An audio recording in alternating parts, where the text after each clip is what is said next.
Good afternoon, Your Honor. Alex Lauren Green on behalf of Mr. Magoo. Thank you.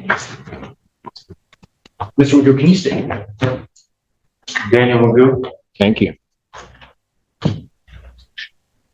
Your Honor, the defense is ready to proceed to examination in each matter. I'd ask for a sequestration order. I anticipate one witness in each case. All right. So it should be over. All right. Witnesses are ordered sequestered for what that matter. Actually, Your Honor, I have you may have, yes. I have an issue. I have been requesting the last time I was here, requested that the prosecution provide explanation for the undue delay. Your Honor, my advice to Mr. Magoo was that I'd be handling the examination today, so just for purposes of the record, I'm advising you not to make any statements on the record of this. Well, I do actually also want to provide notice that this case is being removed under 28 U.S.C. 1455 to the Eastern District of Michigan under case number 25-12440, and due to the due process violations that I've been facing. I don't know what you're talking about. The case has been removed. I'm sorry. I'm providing notice of removal. Buckle up, guys. Today we are going to witness the return of sovereign citizen painter Dan Magoo as he takes his antics before Judge Simpson in the Michigan District Court. This is his one real chance to get felony charges tossed before they head to circuit court. But from the start, it's clear that's not happening. Even as his attorney tries to keep things focused, Dan insists on hijacking the hearing with bizarre arguments that have no legal ground. 25-12-12440. Have you talked that over with your attorney? I let him know. Your Honor, and my advice was I'm not going to be joining in any collateral motions or actions, and that I would address the case. Are you aware of any motion that seeks to take this case to federal court? I'm not sure how that would even happen.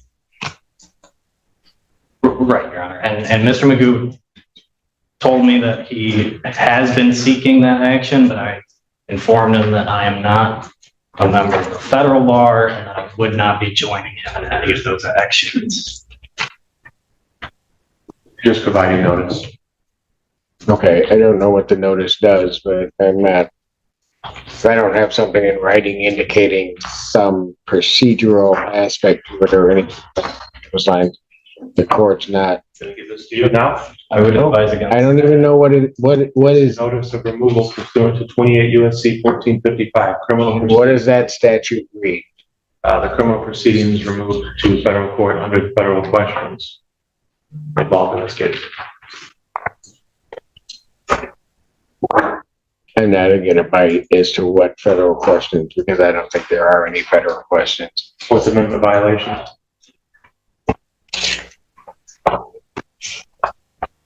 Which adequately a state court could handle if that were an issue.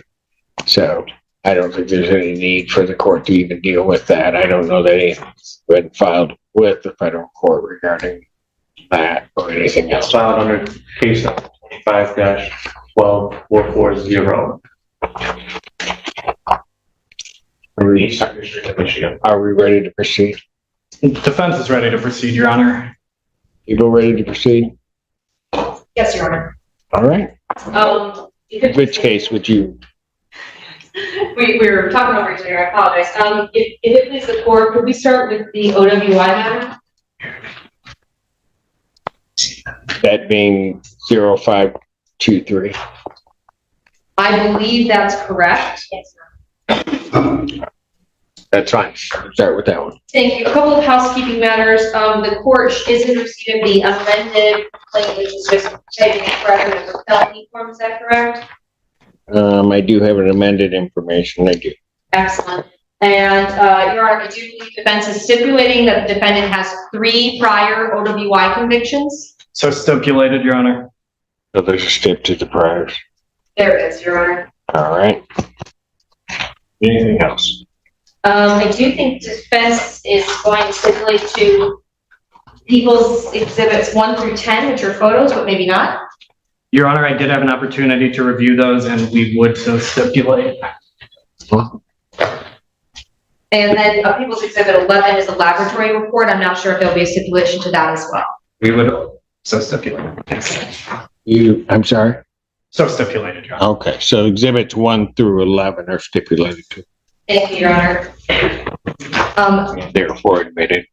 Thank you. I do expect that the officer in charge of the other matter will probably be informed at some point that the sequestration order is otherwise enacted and followed. So I will call Paul Corey to the stand. All right, please come forward to be sworn. All right, guys, things heat up quickly when McCoo tries to invoke federal removal under 28 U.S.C. 1455. He announces that his case is already removed to federal court, but the judge isn't buying it. Without an order from a higher court, Simpson makes clear jurisdiction stays right here. Dan's lawyer wisely distances himself, refusing to join these antics. What we see is classic sovereign strategy. Throw out jargon, hope confusion stalls a case. It never works. Take Seaver's part, and you saw swear affirm testimony about the truth, Were you working for the Milan City Police Department on or about March the 27th, 2024? I was, Do you recall what shift you were working that day? midnight shift, 6 p.m. to 6 a.m. And were you ever at the location of Dexter Street and Arcona Road? I was. About what time were you at that location? About 1:35, or when I was dispatched there. Why were you dispatched there? The 911 caller had said that there was a single car crash into a gas station in that area. Did the 911 caller, did you have any other information in your dispatch when you were headed that way? Yeah, it's not being offered to prove the truth of the matter asserted. It's being offered to prove why he was headed to that location and other additional information that may have hastened his speed going that way. All right, I will overrule the objection regarding hearsay. I'll accept it for what it's offered for, other than the truth of the matter. Thank you. Did you have any other information from the dispatch? I believe that the caller said that there was a single subject walking around outside of the car and possibly injured. When you arrived, what did you observe? A car that was, I saw a SUV that appeared to have been crashed into a sign outside the gas station here. Dexter, and there was a single male subject standing around the passenger side of the vehicle. What did you notice about the vehicle first? It was definitely crashed there and not parked. There was some extensive front end damage. Officer Corey, you took some photographs that evening. Yes, Did you take a photograph of the vehicle as you found it? I did. Actually, more than one, would that be fair to say? All right. And when you saw the vehicle, how did you determine that it had been crashed as opposed to just parked there? Due to the amount of front end damage that it had, and it was still in contact with the signage there. Did you make any observations about any other parts of the vehicle? It was the windshield was smashed in a particular fashion. And go ahead. It appeared that it was impacted from the inside rather than the outside. How could you tell that it was impacted from the inside rather than the outside? It was falling outward instead of inward, and there was no gouging from the outside of the windshield. And when you were looking at the windshield, would you describe the cracking in any particular way? In a circular fashion. It's front of the driver's seat. Did you look inside of the vehicle? Yes. Where did you observe about the inside of the vehicle?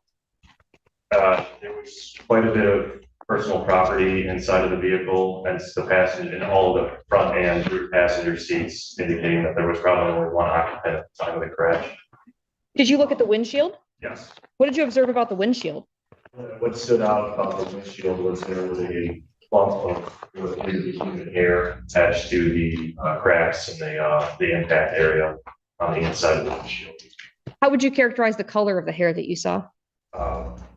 Light brown, maybe dark blonde. Did you make contact with any people at that location? Yes, there was a male subject standing near the passenger side of the vehicle when I arrived. Do you see that person in the courtroom today? Can you tell me where that person is sitting and what they are wearing? Seated at the defense table wearing the green jumpsuit. Your Honor, may the record reflect that witnesses identify the defendant? No objection, Your Honor. Record shall so reflect. And sir, when you made contact with the defendant, what did you talk with him about, or what did he do? I asked him what had happened. What did he say? He said I wasn't here. Here's where the clash becomes painfully obvious.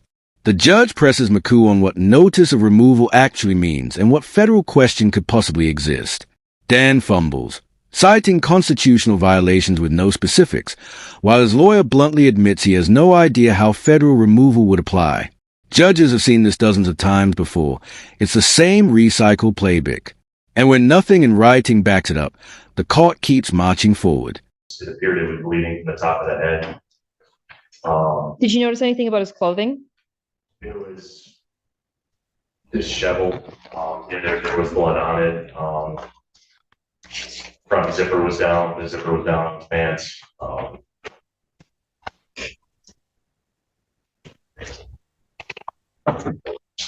Did you look at the color of his hair? Yes. Based on your observations, did that appear consistent with the color of the hair in the glass inside the car? What happened next? He maintained that he was not driving the vehicle. He could smell the odor of intoxicants coming from him. We called for medical assistance just based on his injuries. And so while they were on the way, asked if he would take a preliminary breath test, which he agreed to. Without getting into the results of the preliminary breath test, did you make a determination about what had happened that evening? It appeared on his face that he was driving the vehicle and it got into a crash. And he may have been intoxicated while he was doing it. Did you place him under arrest for OWI? Not at that time. When did you place him under arrest for OWI? After the ambulance came, it was determined he was going to go to the hospital while he was receiving medical treatment, and I read him his chemical test rights. I advised him at that point that he was under arrest. Did he agree to take a test? No. What happened? He refused to take a test. Poor judgment on my part. I did not have him restrained in the hospital bed. Well, I left I believe that his injuries were significant enough that he was not going anywhere. I went out to my car to start preparing a search warrant for his blood, at which point a nurse came out and told me that he had fled the hospital. Did you find him? With some assistance from Washington County Sheriff's Office, yes, I did. Where did you find him? An apartment complex just south of the hospital. Were you able to take him back to the hospital? Yes. And did you complete your search warrant? Yes. Was it executed? I just a note for the court, Sergeant Crusadis, helped me prepare the search warrant while I was dealing with Mr. McCoon's hospital. However, I did review, since I was going to the warrant, I did review to make sure it was accurate based on my observations at the time of the incident. Did he make I'm sorry, go ahead. No, I'm so sorry to interrupt you, sir. While you were waiting to do the blood draw, did he make any statements to you? He looked at my uniform and appeared to be confused as to why he questioned me as to why Milan, the city of Milan, was doing all of this. And what did you say to him? Asked him where he thought he was, and I said he was insane. Thought he was insane. Did you ask him to perform standardized field sobriety tests? I did not. Why not? Mainly due to his injuries, and even though he did comply with the request for a PBT, he was generally uncooperative with most things that we were trying to get him to do, and asking questions about what had happened. Then based on the extent of his injuries, we were more concerned about getting the medical attention at that point. In your training and experience with administering standardized field sobriety tests with people who've been in traffic crashes that have injuries, is there any guidance that you've received from NHTSA on that? It can be, especially with what was clearly a head injury that was sustained in a vehicle crash, it could have impacted the results of the standardized field sobriety tests. Your Honor, may I approach with People's Exhibit 11, the laboratory report? You may. And Officer Corey, you did receive a laboratory report back in this case? And do you recall what the VAC was? I believe it was 0.127. Here comes a pivotal testimony. The responding officer. Dispatched to a crash at a gas station, he finds McCoo standing by a wrecked SUV with clear front-end damage and a windshield busted outward, not inward. That's crucial, because it suggests someone's head hit the glass from inside. Adding to the evidence, human hair matching Dan's is stuck in the cracks. Already, the prosecution is building an airtight case before we even get to intoxication. To state law, you had to take it. And may I have a moment? I do have one question. How much time elapsed between the time you were notified that he had left the hospital and when he was located? Do you know? I believe it was about 40 minutes, Your Honor. 40 minutes? 40, yes, Your Honor. Okay. All right. And your, I would pass the witness. All right. Cross-examination. Thank you, Your Honor. May I inquire? Afternoon, officer. My name is Alex Warren Green. I represent Mr. Magoo in this case.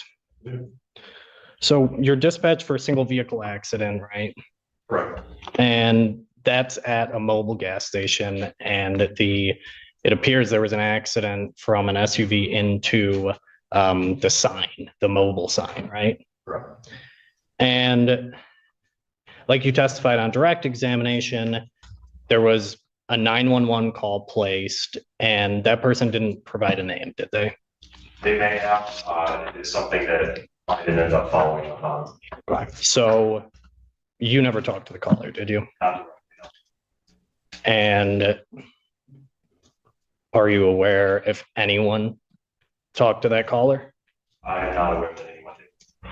So as soon as you get there, Mr. Magoo is on the passenger side of the vehicle, right? Standing outside, it's on the passenger side. Okay. And that car was not registered to Mr. Magoo, was it? Correct. It was not. And like you testified on direct examination, he had a wound to his head, right? Yes. It's bleeding pretty bad. Yes. There was an injury to the front and back of his head, right? There's photographs of an injury to the back of his head, yes. Okay. And the front. And he appeared to be dazed. Yes, it was difficult to say if he was out of it due to the head injury or his level of intoxication, maybe a bit of both. And you didn't conduct the field sobriety test because you were concerned that the head injury you observed might impact the field sobriety test, right? It was possible, yes. So you testified on direct examination, you saw the windshield was smashed and you saw blood, right? Correct. There's a chunk of hair in the windshield, right? Yes. You take a picture of that? Yes. Let me backtrack. Sergeant Mercedes actually took a photograph of it. Okay. And most of the time you're talking to Mr. Magoo, he was wearing a hat. You recall that, right?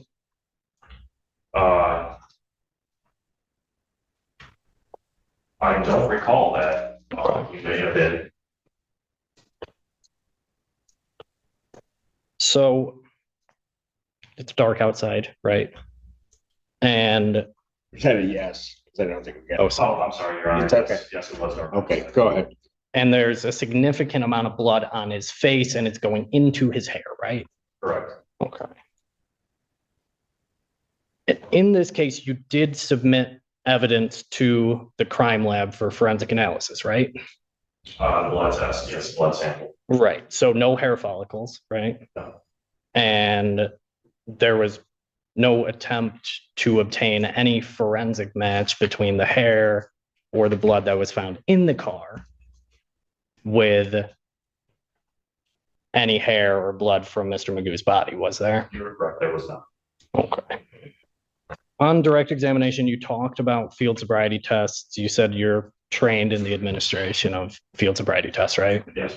And you forewent the field sobriety tests in this case, but no one asked him at all to perform those field sobriety tests, did they? That's correct. And after this initial interaction, when, the ambulance arrives, he goes to Trinity Ann Arbor Hospital, right? Correct. And did you accompany him in the ambulance or you follow behind? All the time. Okay. And you read him his chemical rights at the hospital while he's in the bed, correct? Correct. And he refused at 2:51 a.m. Is That's that? correct. And after he refuses, you leave the room to go and work on the affidavit for the search warrant, right? Correct. And then Mr. Magoo vanishes. That is also. Okay. You didn't see him leave. I did not. You had no idea where he was. Nope. And like you said, he wasn't handcuffed or in any way restrained to that bed, was he?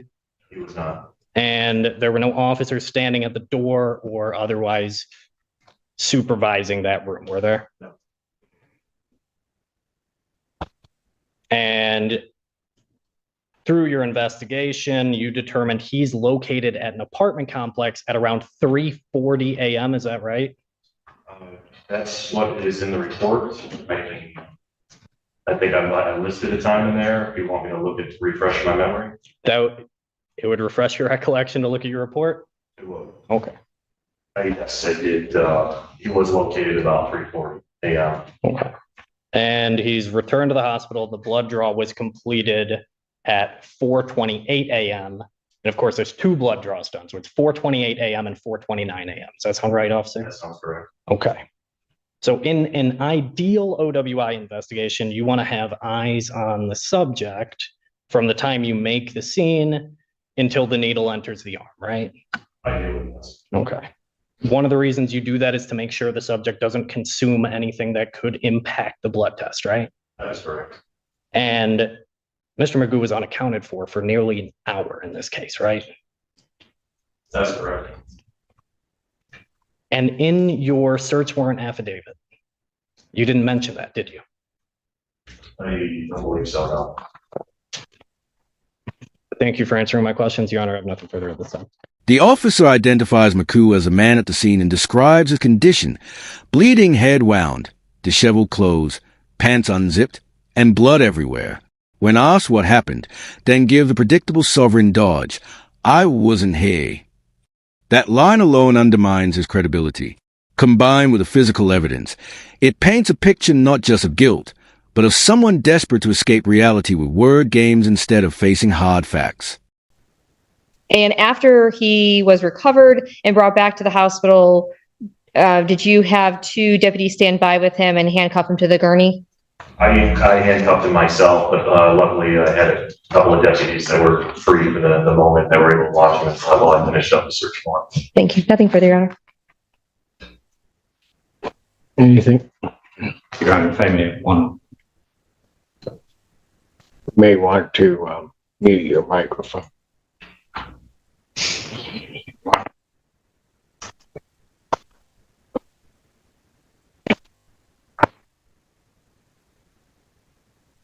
Your Honor, just briefly. Thank you. Officer. Oh, and can I just ask one other question before you, and I'll let you ask your question. Of course, Your Honor. The PT, if there's, Alex, muted. okay, the PBT, are people going to seek admission of that if defense is challenging the results Yes, Your Honor. pursuant to the statute? Correct. And Your Honor, I understand that the people could rebut that kind of challenge. I'm not sure that we have gotten to that point yet. The case law. Well, I just want to make sure that if there is going to be a challenge to the results, that under the statute, my understanding is, although these aren't entirely the circumstance under which it happens, but it seems to me an analysis could be made that the PBT would then become admissible. Just so that defense counsel is aware, but you may inquire. Thank you, Your Honor. I appreciate it.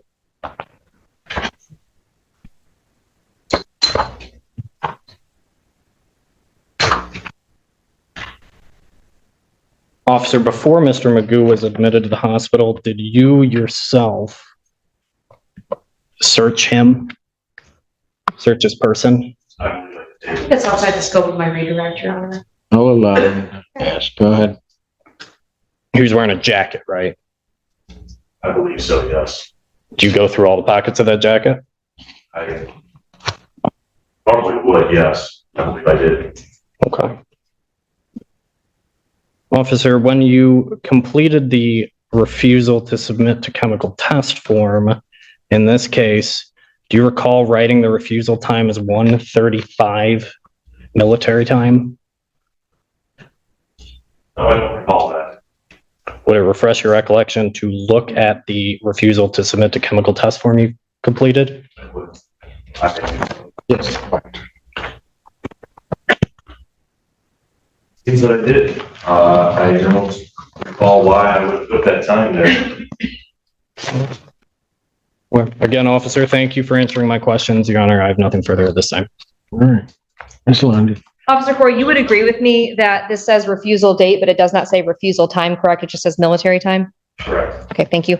And lastly, Your Honor,